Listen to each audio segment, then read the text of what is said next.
नमस्कारः मित्राणि, मम नाम सुमन सरकारः, मम भाषा संस्कृतं।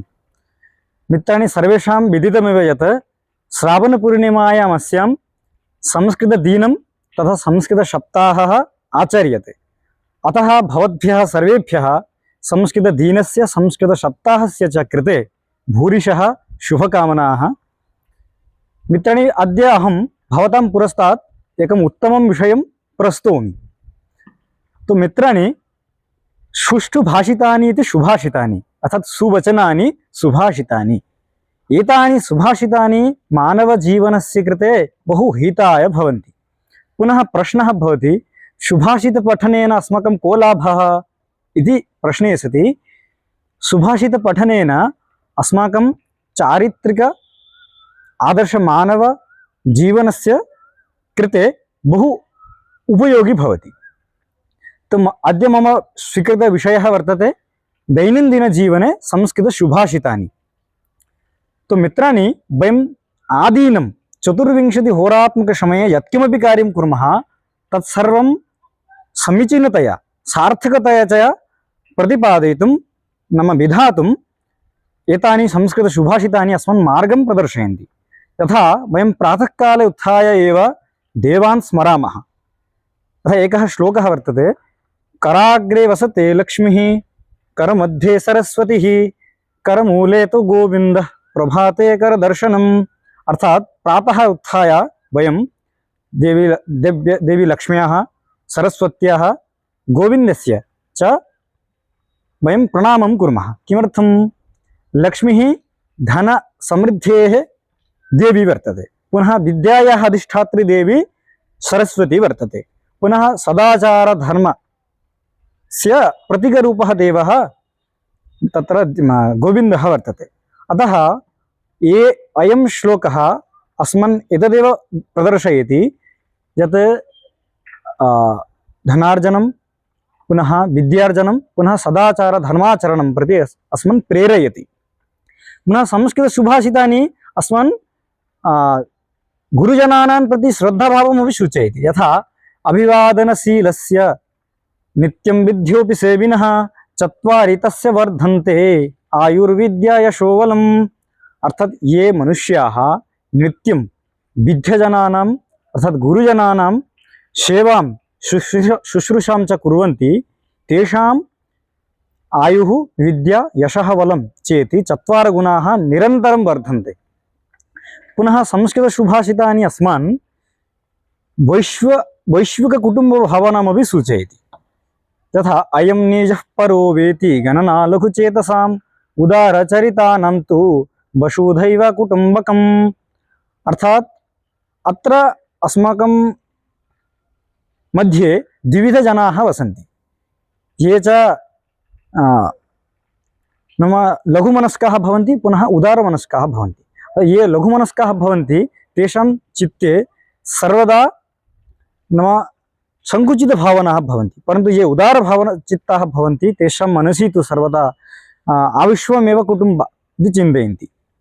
अतः अयं श्लोकः अस्मान् बोधयति यत् सर्वैषः कुटुम्बभावनया भवितव्यः इति। पुनः संस्कृतसुभाषितानि समयज्ञानं सूचयति। कथं? स्वकार्यम् अद्य कुर्वीत, पूर्वाह्ने च अपराह्निकं, न हि प्रतीक्षते मृत्युः कृतं वास्य न वा कृतम्। अर्थात यथा मृत्युः कदा गच्छति कोऽपि न जानाति, तथैव अस्माभिः यस्मिन् समये यत् कार्यं करणीयं तदा एव करणीयं भवति। तथा स्वस्थानकार्यम् अद्य करणीयं, पुनः अपराह्ने कृतं कार्यं पूर्वाह्ने करणीयं भवति।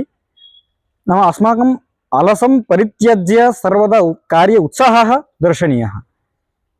इदमेव श्लोकोऽयं बोधयति।